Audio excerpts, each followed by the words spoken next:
এত রাতে বাধ্য হয়ে নাখোদা মসজিদে মুশরিক ও হিংসুক ব্যতীত আপনি কোত্থেকে দেখছেন শতবর্ষী পুরাতন বাড়ি। 2000 সালে যখন ক্লাস 5-এ পড়ি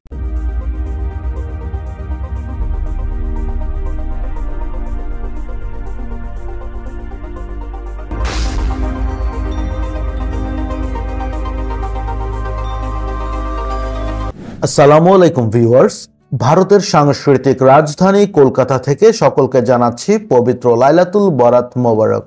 জীবনে প্রথম দেশের বাইরে শবে বরাত উদযাপন করছে। 2000 সালে যখন ক্লাস 5-এ পড়ি, অর্থাৎ সেই 25 বছর আগ থেকে ভাই ব্রাদারদের সাথে নিয়ে এই রাতটি আমি উদযাপন করি বিভিন্ন অ্যাক্টিভিটিসের মাধ্যমে। যেমন রাত 11টা কি 12টার পর সব ভাই ব্রাদার আমরা একত্রিত হই। এরপর কিছুক্ষণ আমল ইবাদত করে রাত 1টা কি 2টার দিকে আমরা ঘুরতে বের হই। সে সময় ঢাকার বিভিন্ন ঐতিহ্যবাহী স্থানে যাই, একসাথে সেহরি করি ইত্যাদি। খুবই উপভোগ করি ছোটবেলা থেকেই এই রাতটি আমরা। যাই হোক, আজ আমরা দেখব কলকাতার মুসলিমরা কিভাবে শবে বরাত উদযাপন করে। এখন আমি ও আমার ফতুল্লা এলাকার বন্ধু আহসান হাবিব হাসান যাচ্ছি কলিন লেন থেকে হেঁটে মির্জা গালিব স্ট্রিটের দিকে। আশেপাশে তাকালে শুধু ব্রিটিশ আমলে নির্মিত শতবর্ষী পুরাতন বাড়ি দেখা যায়। এই ভবনগুলো যেন ব্রিটিশ ভারতের রাজধানী কলকাতা শহরের ইতিহাস ও ঐতিহ্য প্রকাশ করছে। প্রায় আধা ঘন্টা যাবত আমি আর আমার বন্ধু হেঁটে হেঁটে দেখলাম রাতের কলকাতা।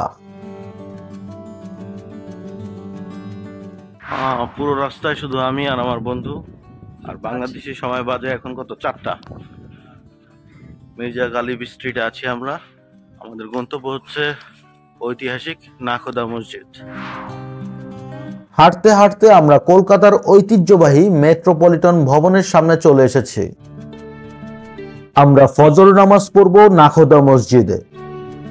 তাই আর দেরি না করে 100 রুপিতে কলকাতার আভিজাত্য হলুদ ট্যাক্সিতে চেপে রওনা করলাম জাকারিয়া স্ট্রিটের উদ্দেশ্যে। ভাড়াটি আমার কাছে অনেক বেশি মনে হচ্ছে। এত রাতে লোকাল কোনো পরিবহন না পাওয়াতে বাধ্য হয়ে এত বেশি টাকা দিয়ে যাওয়া লাগছে। যদি সময় থাকতো তাহলে হেঁটেই চলে যেতাম। যাই হোক, নাখোদা মসজিদে যাবার অন্যতম কারণ হচ্ছে এটি হচ্ছে কলকাতার প্রধান মসজিদ, যেটি কলকাতার পোস্তা বড়বাজার এলাকার জাকারিয়া স্ট্রিট ও রবীন্দ্র সরণির সংযোগস্থল খ্যাত চিতপুর এলাকায় অবস্থিত। ফাইনালি চলে আসলাম সেই নাখোদা মসজিদে। মনে হচ্ছে যেন আমাদের পুরনো ঢাকার নাজিরা বাজারে এসেছি। ওরে জমজমাট। ভেবেছিলাম কোথাও বসে কিছু খাবো দুই বন্ধু মিলে, কিন্তু মাত্রাতিরিক্ত ভিড়ের জন্য কোনো খাবারের দোকানে বসার সুযোগ নেই। এখানে এসে মনেই হচ্ছে না যে বিদেশে এসেছি। এই হচ্ছে বাহির থেকে ধারণ করা নাখোদা মসজিদে প্রবেশ করবার মেইন গেটের দৃশ্য।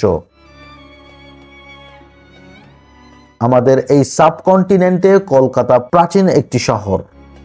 এখানে আরো অনেক ঐতিহ্যবাহী মসজিদের মাঝে এই নাখোদা মসজিদ প্রধান মসজিদের অবস্থান দখল করেছে, হয়তো এর কাঠামোগত অবস্থানের জন্য। অফিসিয়ালি মসজিদের নামাজ ঘরের ধারণ ক্ষমতা হলো 10,000। মসজিদটিতে 3 গম্বুজ এবং 2টি মিনার রয়েছে, যা 151 ফুট উঁচু। আরো 25টি ছোট মিনার রয়েছে, যা 100 ফুট থেকে 117 ফুট উঁচু। এই মসজিদের রয়েছে একটি দীর্ঘ ইতিহাস, যা নাখোদা মসজিদ নিয়ে করা আমার আপকামিং একটি ডেডিকেটেড ভিডিওতে আলোচনা করব। আজ পবিত্র শবে বরাত উপলক্ষে এখানে বাংলাদেশের মতোই ব্যাপক উৎসব ও উদ্দীপনা, পাশাপাশি ধর্মীয় ভাবগম্ভীর্যতা পরিলক্ষিত করা যাচ্ছে। বলা হয়ে থাকে আজকের এই রাতে মহান আল্লাহ সুবহানাল্লাহ তাআলা মুশরিক ও হিংসুক ব্যতীত তার সৃষ্টির সকলকে ক্ষমা করেন।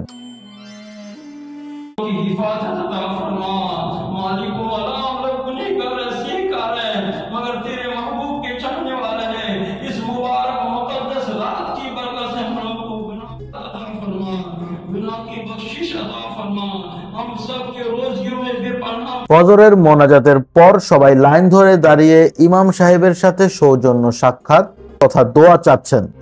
তো বন্ধুরা, এই ছিল মূলত আজকের ভিডিও। অনুরোধ থাকবে আমাদের চ্যানেলটি অবশ্যই সাবস্ক্রাইব করে বেল বাটনে প্রেস করে দেওয়ার জন্য। ব্লগটি কেমন হয়েছে আর আপনি কোত্থেকে দেখছেন ইত্যাদি কমেন্ট করে আপনার মূল্যবান মতামত জানাবেন। ভিডিওটি ভালো লেগে থাকলে লাইক করবেন। আপনাদের সমর্থনই হবে আমাদের কাজের অনুপ্রেরণা। সবাই ভালো থাকবেন, সুস্থ থাকবেন। দেখা হবে নেক্সট এপিসোডে। আল্লাহ হাফেজ।